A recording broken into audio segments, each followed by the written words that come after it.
Hello friends, skill YouTube channel में आपकी स्वागत है। मैं आपका दोस्त वशिष्ठ हाजरा। दोस्तों, ये मेटल और नॉन मेटल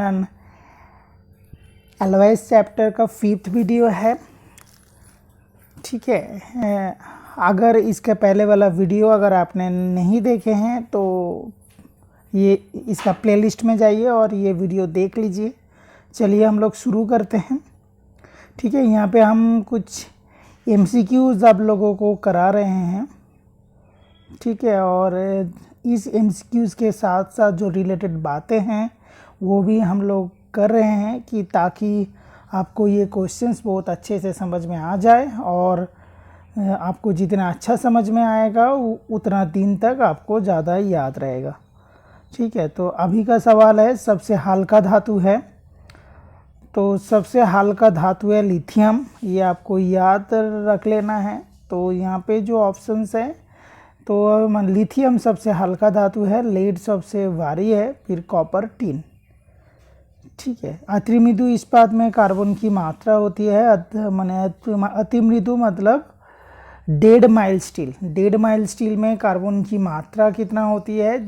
जनरली स्टील में कार्बन की मात्रा होती है 0.15 से लेके 1.5% प्लेन कार्बन स्टील में। ठीक है, इसको 3 भाग में बांटा जाता है, low carbon steel, medium carbon steel and high carbon steel.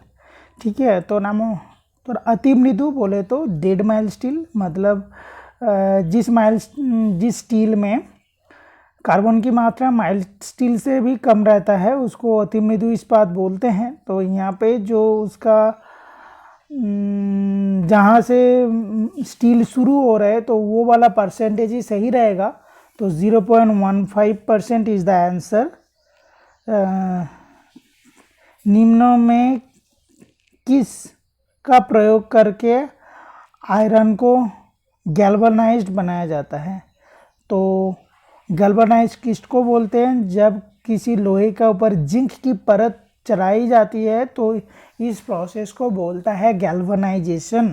तो गैल्वनाइजेशन में किसका परत चढ़ाया जाता है? तो जिंक की परत चढ़ाया जाता है। ठीक है, तो आंसर हो जाएगा जिंक।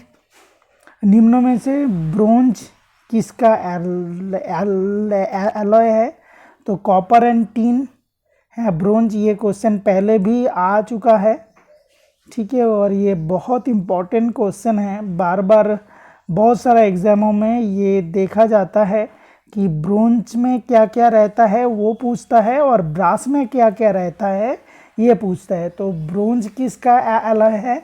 ब्रोंज एलॉय है कॉपर और टिन। ठीक है, और कॉपर है जिंक हो जाएगा ब्रास। ठीक है, तो इसका आंसर होगा ए। निम्नों में से किस गुण के कारण धातु को रोल करके सीट बनाया जाता है? तो कोई धातु को रोलिंग से या खींच के जब उसको चादर बनाया जाता है उसको बोलता है मैलिएबिलिटी। मैलिएबिलिटी का सही डेफिनेशन क्या हो जाएगा? इट इज़ द तो कोई भी मेटल के ऊपर अगर कॉम्प्रेसिव लोड लगाया जाता है और वो फैलता है उसको बोलता है मैलिएबिलिटी। या deformation of the material under the action of compressive load. Compressive load लगने के कारण मेटल में जो फैलाव होता है उसको बोलता है मैलिएबिलिटी। तो सीट जब हम रोलिंग कर रहे हैं तो इसमें कौन सा फोर्स लग रहा है? Compressive force. तो इसका आंसर हो जाएगा मैलिएबिलिटी।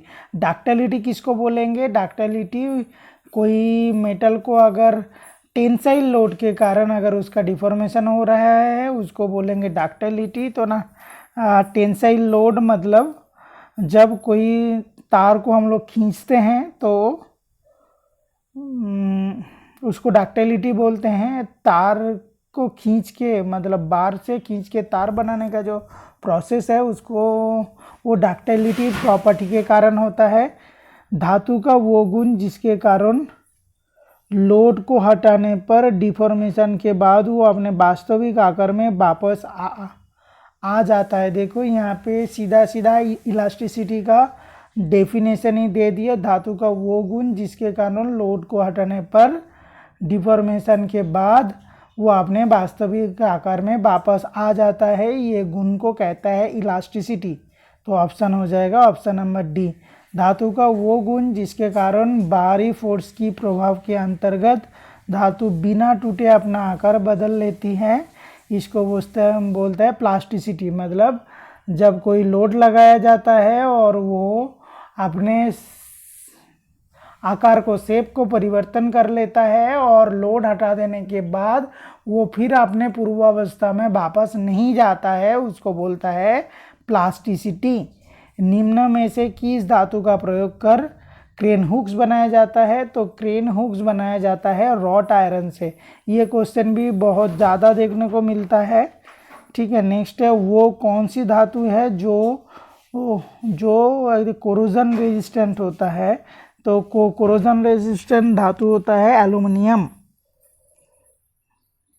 ठीक है, कॉपर में भी कोरोजन आता है, टीन में भी कोरोजन आता है और माइल्ड स्टील में भी कोरोजन आता है। ठीक है, एल्युमिनियम में भी कोरोजन आता है बट बहुत कम इनके अपेक्षा में, तो ये भी याद रखने वाला है।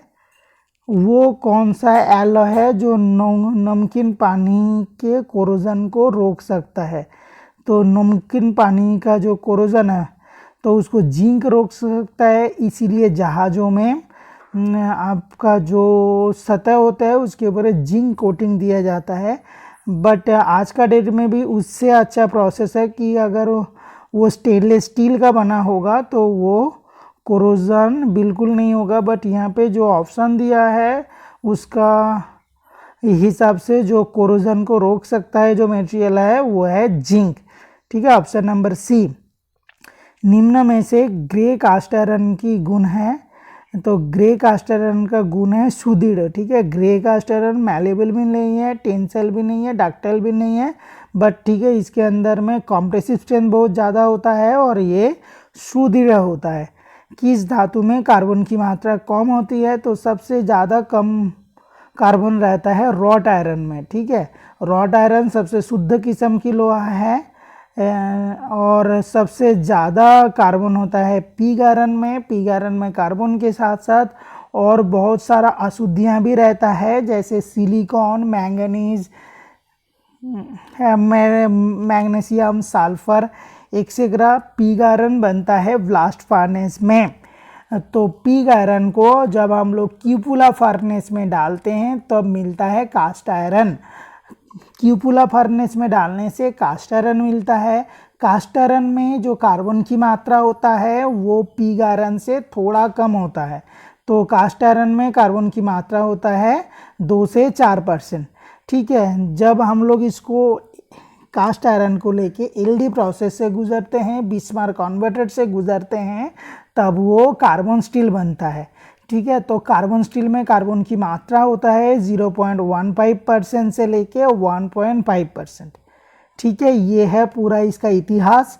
तो यहाँ से बहुत सारे सवालों को देखने को मिलता है, ये चीज़ आपका गहन में बिल्कुल रहना चाहिए। ठीक है, चलिए तो यहाँ ठीक है, इसका आंसर क्या हो जाएगा? Wrought iron.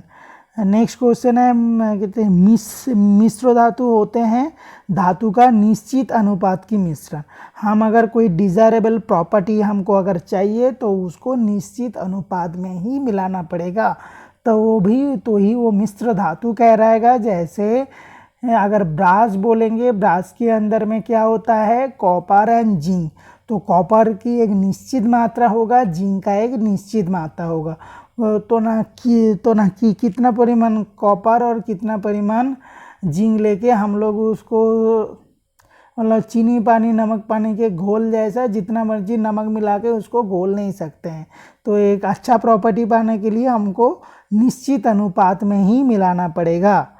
ठीक है, नेक्स्ट है, निम्न में से कौन सा मिश्र धातु नहीं है? देखिए स्टील भी मिश्रण है, कांसा भी मिश्रण है, पीतल भी मिश्रण है, बट तांबा जो है एक प्योर मेटल है।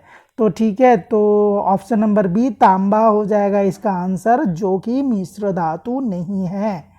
उच्च कार्बन इस्पात में कार्बन की मात्रा होती है तो हाई कार्बन स्टील में कार्बन की मात्रा होते है 0.75 से लेकर 1.5%। तो जो कार्बन स्टील को दो भाग में बांटा जाता है, प्लेन कार्बन स्टील और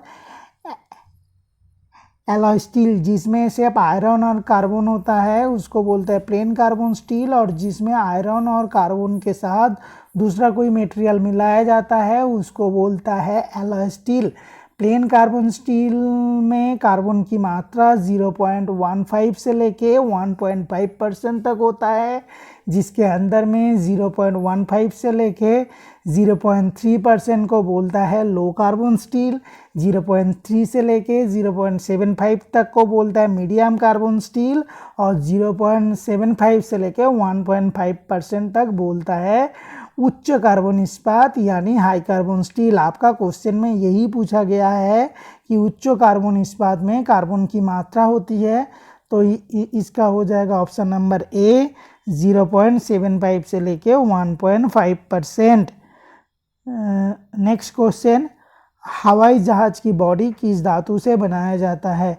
तो हवाई जहाज की बॉडी जो है वो डुरालुमिन से बनता है। डुरालुमिन किसका एलॉय है?